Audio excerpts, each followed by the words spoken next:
Actually, ma'am, nakita nga po namin, galing lang po kami sa Davao, at talagang nakita namin na parang pangit man pakinggan, pero parang Singapore sa ganda ang Davao City ngayon.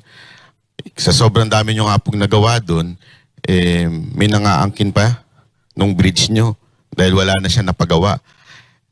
At isa pang dahilan pala kaya galit na galit din ng mga NPA na congressman sa inyo dahil doon sa ginawa nyo insurgent sa pinatanggal nyo talaga lahat totally. Pag kayo po ba naging Pangulo, isa ho ba yan sa plano ninyo, priority ninyo na mawala na talaga sa Pilipinas yung ganyan?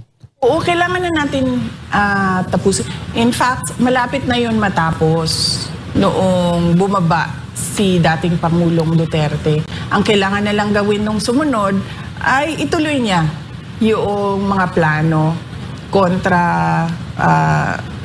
insurgency. Kailangan natin tapusin na yan para yung ating Armed Forces of the Philippines, matutukan nila yung iba pang mga prioridad ng ating bansa. Pero ngayon, kung napansin nyo, ay, nagsisimula ng lumakas yung, ano man tawag yan, rebel groups sa iba't ibang lugar ng Pilipinas. So siguro naman, VP, alam mo naman yung mga kung sino yung mga posibleng makakaharap mo sa 2028. Yung mga nagawa mo sa Davao City, do you think yun yung edge mo para manalo sa 2028? Ang edge ko is yung kakayahan ko na gumawa ng mga mahirap na bagay. Yun yung core ko talaga. Core competency ko. Kasi, unang-una, hindi mo ako madaling matakot eh. Tatay ko nga, si President Duterte, pero hindi natatakot sa kanya eh. Hindi mo ako madaling mapasunod. Hindi mo ako madalas sa tulad yan, magsasama kayong lahat dyan, tapos ako mag-isa dito. Hindi mo ako matatakot sa ganun eh. So yun talaga yung kapasidad ko, yung competency ko. Kaya ko gumawa ng mga mahirap na bagay. Tatayuan ko yung mga mahirap na bagay. Yung pag-ikot mo sa Pilipinas, you think kaya na ang buong Pilipinas ay maging katulad ng Davao City na disiplinado, involved yung mga tao sa governance? Yung pagbabago ng values ng mga tao, hindi siya magagawa kaagad. Kasi may problema din tayong mga Pilipino sa pag-uugali natin eh. Somehow, through the years, nawala yung values formation sa pagkabata hanggang sa sila ay nagiging adult. So hindi magagawa yon ng isang taon lang. Kailangan natin simulan ulit, turuan ng mga bata na magandang asal. Noong nakaraang taon, nagtanong-tanong na rin ako sa mga experts, kumbaga sa iba't ibang sektor, sa iba't ibang industriya. Tinatanong ko sila, sitwasyon natin ngayon, nakikita niyo naman, sitwasyon natin ng bayan ngayon. Sabi ko, kaya ba natin baliktarin? Sabi nila, kaya yan, basta lang matapang yung mag-implement. At pangalawa, yung tightening of the belt ba, magtitipid talaga sa gastos. So yun yung naibigay na kumbaga quick assessment sa akin. So, Ngayon issue yung korupsyon. Alam naman natin yan, kaliwat kanan ng korupsyon. Ano ang magiging solusyon ninyo kung sakaling kayong maging Pangulo sa issue ng korupsyon? Unang-una, ano talaga yan eh, yung kamay na bakal sa mga nasa ilalim. Hindi mo palalampasin. Kumbaga, pag merong ginawa, alis ka agad, palitan ka agad. Hindi na yung pag-uusapan pa, itatago pa. Hindi ganun. Diretso, one shot lang. ikaw may ginawa na pangungurakot, malis ka na dyan. Ganon. Hindi siya dapat patawarin, hindi siya dapat pinapabayaan, at hindi siya dapat na hindi pinapansin. Na kumbaga parang wala lang. Dapat, pag merong nangyari, alis, palitan nyo yan. Punta na tayo dun sa mga reactions ng mga nasa social media. O lalong-lalo na nung mga ayaw kay VP at nabulabog doon sa inyong pagde-declare. Sabi nila kulang daw yung paghingi mo ng apology. Dapat daw mag-apologize ka doon sa mga remarks mo against the president and yung iba pang mga sinasabi nila na nagawa mo. Bakit ako mag-apologize sa remarks ko sa Pangulo? Hindi nga sila nag-apologize sa ginawa nila sa akin. Documented ang mga threats sa akin.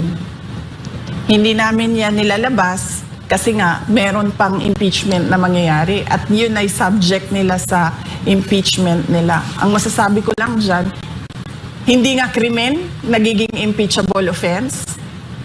So hindi ako magsasorry sa kanila. Sila muna magsorry sa akin dahil documented yung threats namin. Meron pang isang congressman na hindi naman nanalo pero nakaupo ngayon ang nagsabi na hindi daw siya susuporta sa iyo.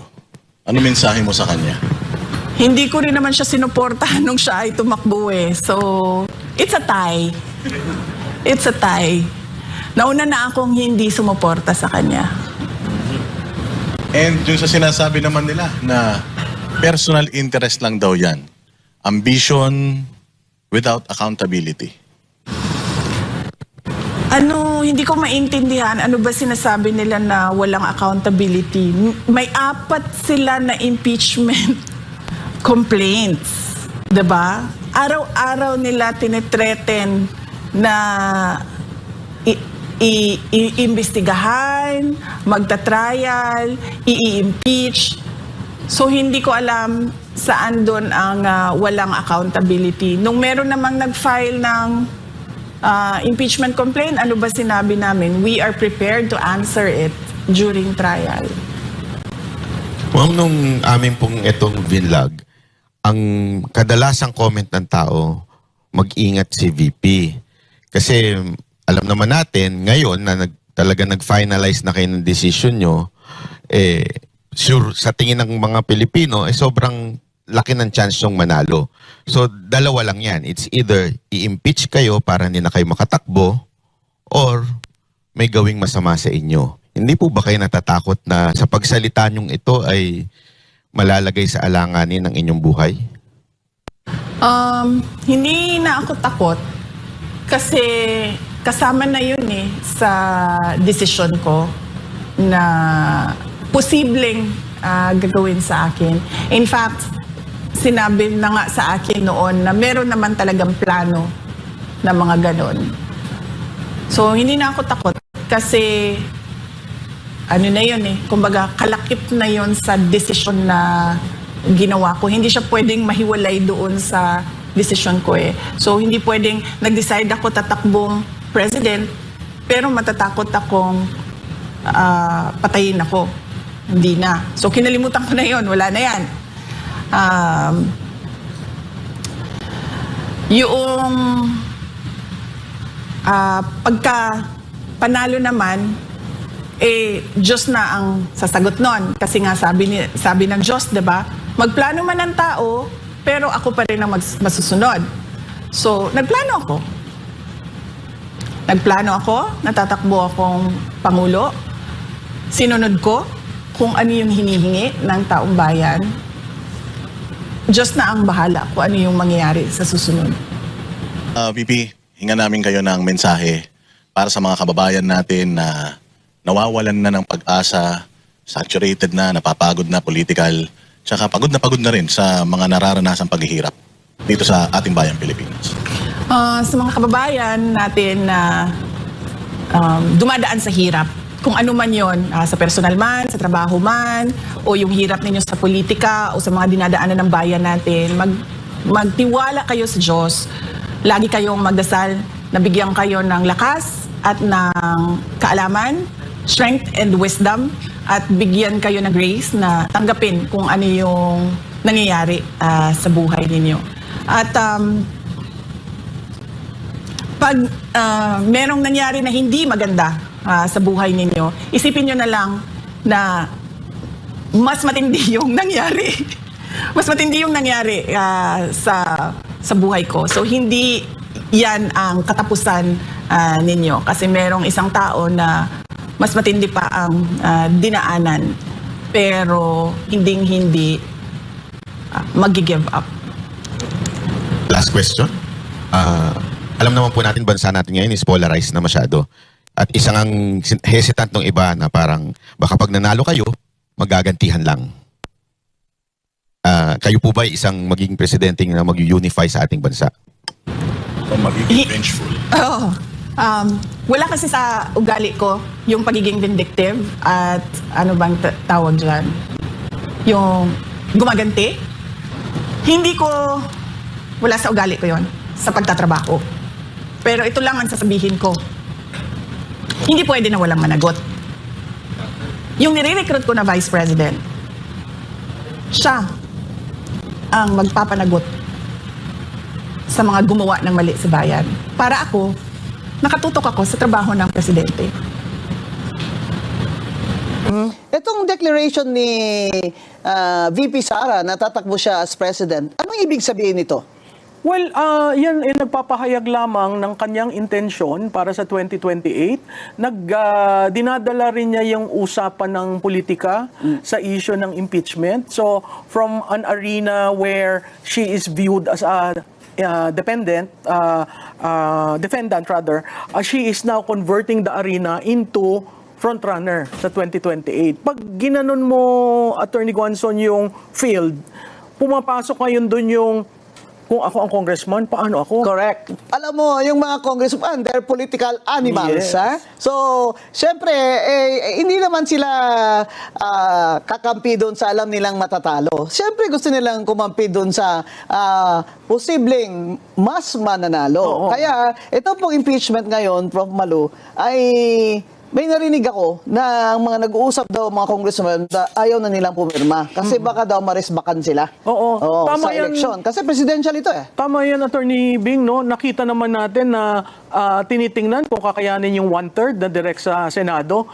Last Wednesday, refer sa committee. Ayun. So, dun pa lang, unang victory yun ng mga sumusuporta kay VP Sara kasi hindi natuloy kaagad sa Oo, Senado. unlike before. Unlike before. Oo. Pero ang balita ko, talaga daw kukuyugin siya for 2 months, talagang i-demolish siya sa House of Representatives bago mailagay sa Senado. Pag nagtanong-tanong ka sa mga kaibigan natin doon, tahimik sila, ayaw magsalita. Pero, ang body language, parang nahihirapan magkaroon ng quorum. Alam naman natin yan, pag walang quorum, mahirap, no? Hide and seek. Oo, tapos kahapon may nagsabi sa akin na hindi na daw medyo pinapansin ang chairman ng Committee on Justice Si Luistro. ng mga members. So hindi ko alam kung yan ay pangitain of the things to come kasi kung titingnan mo yung impeachment charges ng 1 to 3 almost the same eh. Yung 4th lang ang naiiba at ang balita ko yan ay upon the instigation of Speaker Martin Romualdez. Paano pong pagkakaiba ng fourth complaint? Yung 4th ay tungkol lahat sa bangko. Bangko ni Presidente Digong, bangko ni BP Inday. Para mabuksan. Para mabuksan. Yes. Oo. So, in other words, it's an indirect hit. Para may issue sa kampanya. At linalabas na ngayon yung SALN. At that time, ang SALN pwede pang baguhin. Allowed ka ng batas. Ngayon, hindi na dahil inamendahan nila yung batas. So, makikita natin na talagang lahat nakatuon sa 2028. Hindi naman accountability, politika talaga ang kanilang direksyon. From the start, these impeachment complaints have always been political. Saan ka makakita ng Vice President ng bansa na siyang tatakbong presidente sa 2028 ay 4 ang kaso ng impeachment. Saan ka makakita na para lang kunyari na hindi naman siya lang, ay may nag-file din ng kasong impeachment kay Bongbong Marcos.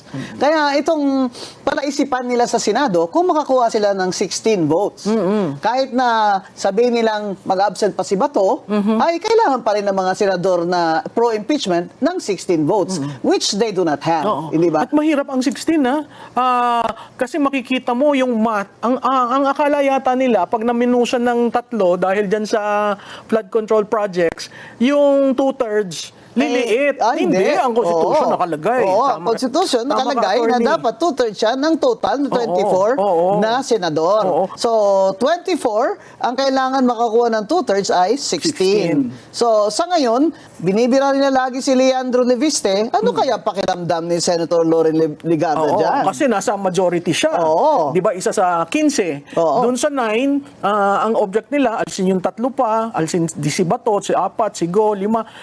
Pero mali ang basa sa Saligang Batas. Ang Saligang Batas ang sinasabi of all the 24. Yes. Whatever happens, they must get 16 votes, which right now, it looks like they cannot. Cannot, So, oo. everything here is now political. Because they know that they cannot reach 16, and yet, itutuloy nila para pabuksan yung bank accounts, possibly even freeze her bank accounts. But now their problem is the Vice President has declared. Oo, alam mo, yung maagang paghayag ng intensyon, malaking bagay yan dahil may hahanda mo ngayon ang partido. Alam naman natin wala siyang partido. Ang pondo, alam rin natin kulang si BP Inday ng pondo. Ang organisasyon sa baba. No? Napakahalaga niyan 3 para yung kanyang competitiveness ay pwedeng ma-extend sa 2028.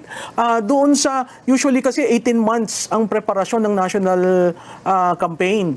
Kung 18 months, December 2026 siya maghahayag.